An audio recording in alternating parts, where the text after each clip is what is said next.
Dave, what would you say is a few of the big things that have changed in the social media landscape since you started in 2016? Oh boy, all of it.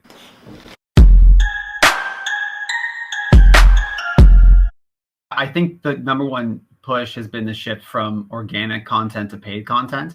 When we say organic, we're talking about just posting things to your page, your platform. So if you have an Instagram account, we're talking about just putting up a pic and a caption. It works really well when those posts still reach people that would count as your followers way back in 2016. So, I mean, when we got our start, Jay, you and I, we were talking about there's a lot of quantity, right? Posting, staying in the feed, and the platforms, Facebook and Instagram specifically, rewarded that sort of consistency. The more often you engage with the community, the more the algorithm was favoring your content in the feed. And that was true. I think a lot of people, unfortunately, still approach social that way, where they're just trying to create as much as possible. And then you see a lot of quantity over quality. These days, it's really the complete 180, right? We focus a lot on just creating less content that's much better and using the paid platform, which is much more developed than it was 4 or 5 years ago, with things like custom audiences and the ways we can track people past the point of leaving an ad and going onto a website, and tracking conversions on like through Facebook pixels and stuff like that. Like the entire process is much more quality focused now. I think that's a big change, and it makes sense. Like, you know, Facebook and Instagram specifically, they want users to have a better experience, and we're talking more about user experience now than we were 4 or 5 years ago. We were just talking about staying in front of people nonstop and posting as often as you possibly can. People who are still posting organic content to a following and pretending like their following counts matter a whole lot, and pretending like that those posts are doing them good, are definitely still stuck back in like that 2016, 17 era of quantity over quality. So yeah, going to paid is probably the number one shift in the last 4 or 5 years. So there was a question actually earlier in the chat. Somebody asked about organic content and seeing them basically exactly what you're seeing, Dave, is just a huge reduction in the amount of reach that you get with organic content. How are you using content, if at all, today in the strategies that you're saying? Specifically just organic? Yeah. So the biggest thing about organic content is, so a lot of apps, namely Facebook and Instagram, and it's still the big two, are tracking top fans now. If you've been on the app, you probably may have seen people tagged top fan or top follower. These are the people that the content that you're putting out organically is still getting in front of. Facebook's always pretty secretive about how many people exactly of your following see your content. It used to be a much bigger number. These days, it's almost certainly less than 10%. So to answer your question as to how to utilize that, you have to imagine it as a part of a funnel that's separate from what you're currently doing. So like we'll say, for example, use paid ads to bring people into the campaign and to retarget them and to get them onto whatever the conversion might be, whatever it is you're selling. Often it should be on a website these days because that's where most of the tracking is happening.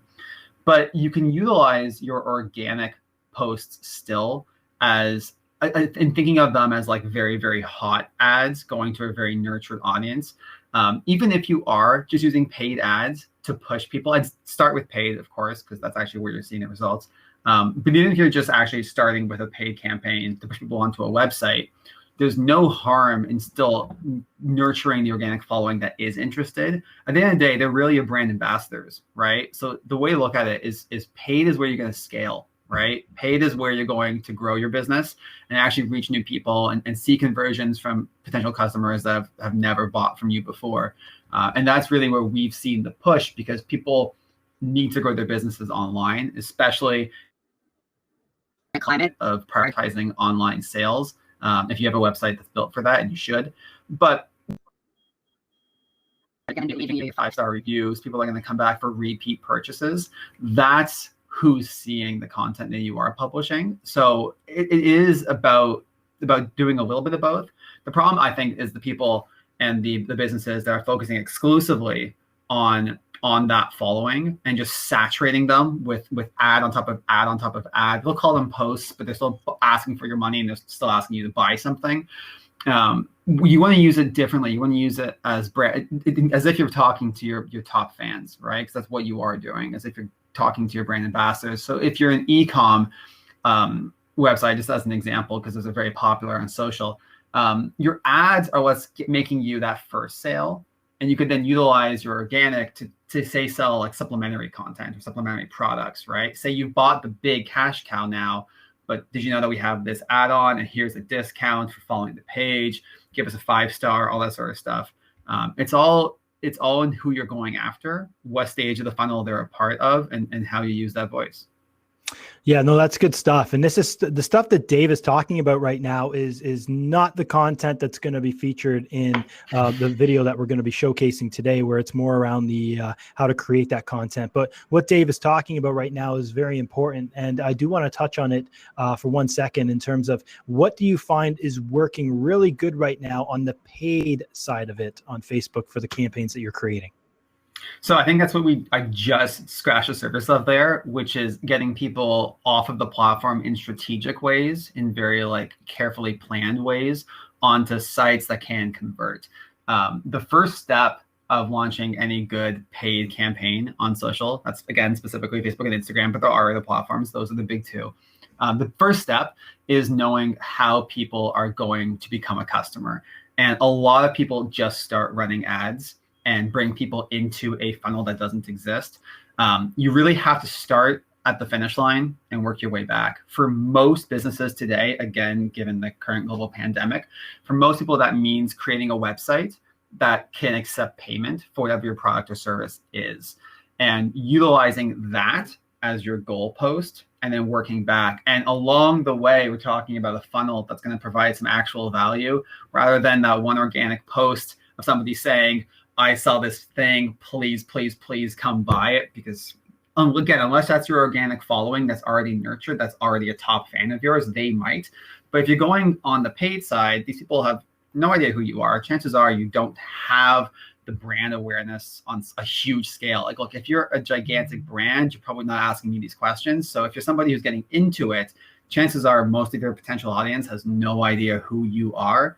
So with the goal in mind of, I want them on this product page, not your homepage, but I want them on this product page to click this add to cart button and then use this promo code to make a purchase, or whatever it might be. Again, this is not just e-com, this applies to booking service industry products and stuff like that. If that's your end, the real question you're asking yourself is, how are we providing value to this potential customer at every single stage of the funnel on the way there? And it's things like offering free downloads and creating content around that. Hey, you might eventually want this product or service, but let's learn about it first, because you might not know why you actually want or need that product or service.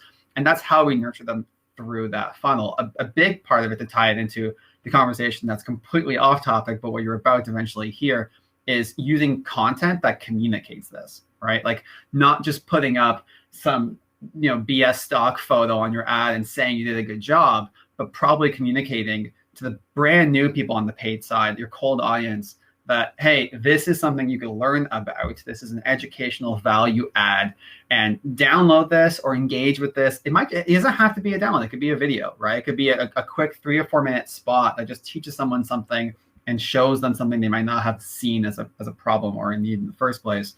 And then working their way through that and using the content, because what they're going to see first is the graphics and the visuals. We're going to talk about Canva on this pre-recorded video, and using that to communicate eventually that, like, okay, now that we've really walked you through this paid ad funnel, here is the product. Here's the thing I actually want you to spend your money on. Here is the website you are going to go to. And again, not the homepage, but here's the product page or the service page to book now. And here's where you can put in your credit card.